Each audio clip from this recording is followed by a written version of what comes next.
Ja, servus miteinander. Viele von euch wollten in letzter Zeit von mir wissen, ob sie sich ein neues Trial Mountainbike kaufen sollen oder das eigene Mountainbike vielleicht umrüsten können, um damit die ersten Schritte bzw. Trial Basics fahren zu können. Ich habe mir gedacht, ich mache mal ein kleines Video für euch, erkläre euch die wichtigsten Sachen und ihr könnt selbstständig entscheiden, macht es überhaupt Sinn, sich ein neues Bike zu holen oder ja, kann man mit dem eigenen die Basics am Anfang sogar fahren. Eine Sache vorweg, es ist natürlich ganz klar, dass die Trial-Techniken mit dem Trial-Bike leichter zu erlernen sind. Wenn ihr euch also unsicher seid, soll ich mir gleich ein neues Bike holen oder reicht es vielleicht, das eigene umzurüsten? Für die ist das Video genau richtig. Ich habe euch einige Tipps zusammengestellt, wie ihr euer eigenes Bike möglichst sinnvoll umrüsten könnt, um damit die ersten Trial-Techniken üben zu können. Und wenn ihr später mal sagt, okay, mir gefällt das super, dann macht es natürlich Sinn, sich spezielles Material zu holen. Okay, Tipp Nummer 1. Also, wie ihr seht, bei beiden Bikes der Sattel komplett unten und das ist auch das erste, das ihr machen solltet, wegen der Bewegungsfreiheit einfach. Ja. Keiner fährt mit hohem Sattel Trial. Die Wettkampfräder haben überhaupt keine Sättel mehr, deswegen Nummer 1. Wenn ihr so einen gebogenen Rahmen habt, wie jetzt hier beim Fully, dann könnt ihr euch auch einfach eine zweite Sattelstütze holen, die abschneiden, falls ihr quasi die originale Stütze nicht komplett nach unten bekommt. Ich würde euch empfehlen, immer so weit runter wie möglich. Nächster Tipp. Ein Teil, das ihr euch unbedingt besorgen solltet, wenn ihr das ernsthaft, beziehungsweise wenn ihr Trial ernsthaft betreiben wolltet, das wäre sogenannter Rockring. Das ist einfach ein Schutzring fürs Ritzel. Und das ist halt so, beim Hochfahren von Mauern, beziehungsweise auch beim Runterfahren von Mauern, stößt man halt oft gegen das Ritzel. Wenn ihr euch meinen hier mal anschaut, der ist hier auf der abgefahrenen Seite schon ziemlich fertig und den habe ich aber auch schon ziemlich lange montiert. Das ist halt so ein Teil, das macht auf jeden Fall Sinn. Bei meinem Trialbike hier ist das jetzt nur für das kleinste Ritzel. Es gibt aber auch unterschiedliche Varianten und ja, ich würde euch einfach empfehlen, schaut es euch um. Es gibt verschiedene Ausführungen, nehmt einfach das, was euch am besten passt und ja, das Wichtigste ist einfach nur, dass ihr das Kettenblatt schützt. Ob es jetzt ein großer oder kleiner ist, ist eigentlich egal. Nächster Tipp, besorgt euch einen hohen Lenker bzw. einen erhöhten Vorbau. Dadurch seid ihr einfach mit den Händen höher auf dem Rad drauf, beziehungsweise man steht auch fast im Rad drin. Es ist einfach eine natürlichere Haltung, wie wenn man so gebeugt ist. Der Vorteil bei der Geschichte, den sieht man auch sofort bei Techniken wie zum Beispiel einem Bunny Hop oder den ganzen Hinterradtechniken. Man kommt einfach leichter nach hinten, beziehungsweise die Position ist einfach angenehmer. Ich werde ganz oft gefragt, soll ich mit Klickpedalen fahren oder mit Bärentatzen? Und da gibt es die ganz klare Antwort, weg mit den Klickpedalen, jetzt speziell fürs Trial und Bärentatzen montieren. Hat den großen Vorteil, dass man einfach sofort wieder runterkommt, wenn man jetzt die schwierigeren Techniken übt, zum Beispiel auf dem Hinterrad springen oder auf dem Vorderrad oder wie auch immer, Bunny Hop und Co.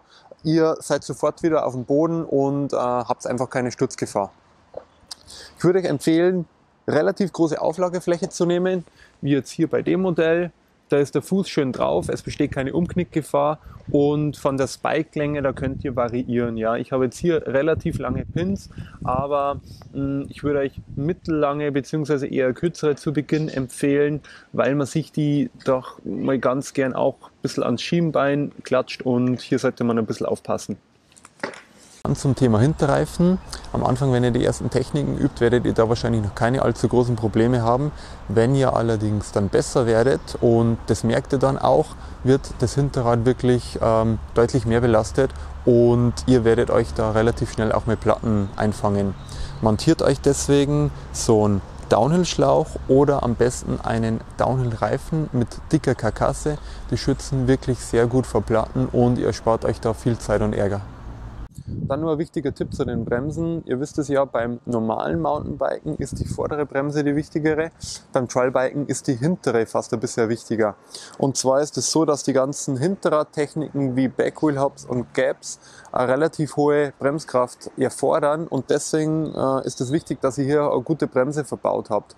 Wenn ihr also ein schlechteres Modell habt, dann würde ich euch empfehlen, hinten eine bessere Bremse zu montieren, beziehungsweise wenn ihr eh schon eine gute Bremse habt, montiert euch einfach ein bisschen eine größere Scheibe und dann holt ihr noch mal ein paar Prozent mehr Bremsleistung raus und das ist oft, sind oft die paar Prozent, die man dann tatsächlich braucht. Also, wie gesagt, hinten entweder eine größere Scheibe oder eine größere bzw. bessere Bremse montieren. Da die meisten von euch wahrscheinlich ein Fully fahren werden, kurzer Tipp zu den Federelementen. Beim Biketrial wollt ihr möglichst direktes Feedback vom Untergrund.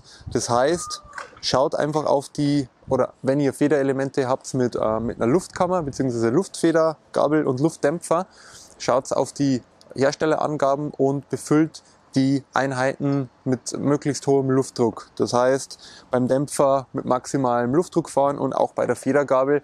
Somit wird das Fahrwerk recht straff und ihr habt nicht dieses typische Einsacken, wenn man zum Beispiel die Techniken übt wie auf dem Hinterrad und auf dem Vorderrad springen. Ja, da funktioniert das deutlich besser.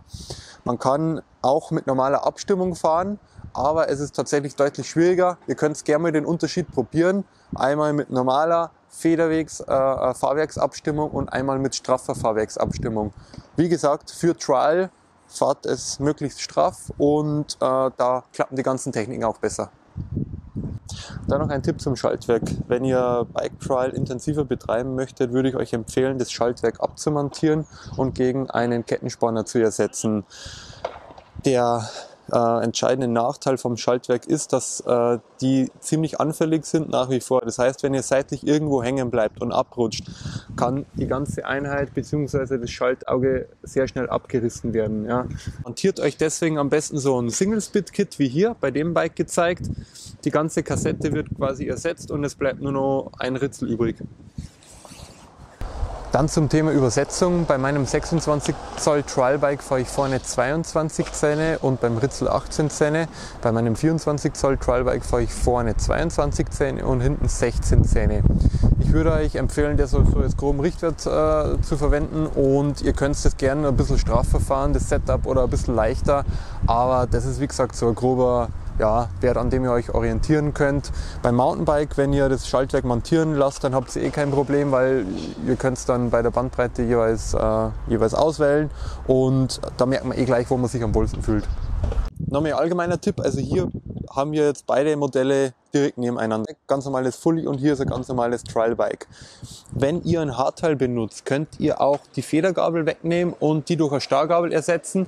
Dann geht es schon in Richtung reines Trialbike. Beim Fully würde ich euch empfehlen, die Sachen dann einfach zu lassen. Aber deswegen auch vorhin der Tipp, wo ich gesagt habe, ihr könnt ein normales Hardteil benutzen und hier sogar noch die Federgabel relativ leicht oder kostengünstig ausbauen und durch eine Starrgabel ersetzen. Mein persönlicher Tipp wäre, probiert es mit dem eigenen Mountainbike zu Beginn und dann stellt sich relativ schnell heraus, macht es einem überhaupt so viel Spaß, dass man es weitermacht. Wenn man es intensiver macht, dann kann man sich spezielles Material aussuchen und wer dann natürlich sagt, okay, mir ist das egal, ich hole mir ein neues, holt euch die Trialbikes. Es ist ganz klar leichter zu erlernen mit denen. Wie gesagt, ich hoffe, ich habe euch ein paar Tipps bzw. einen Leitfaden geben können. Wenn ihr noch weitere Fragen haben solltet, schreibt die einfach in die Kommentare rein. In nächster Zeit werde ich weitere Videos zu dem ganzen Thema Trial/Mountainbiken hochstellen, beziehungsweise es kommen auch bald wieder Action-Videos. Also, wenn es euch Spaß gemacht hat, drückt auf Abonnieren und wir sehen uns demnächst. Achso, soll ich jetzt die beantworten? Ja, warte, fragt mich nochmal, wo sie gefragt worden bin. Jetzt geht's los.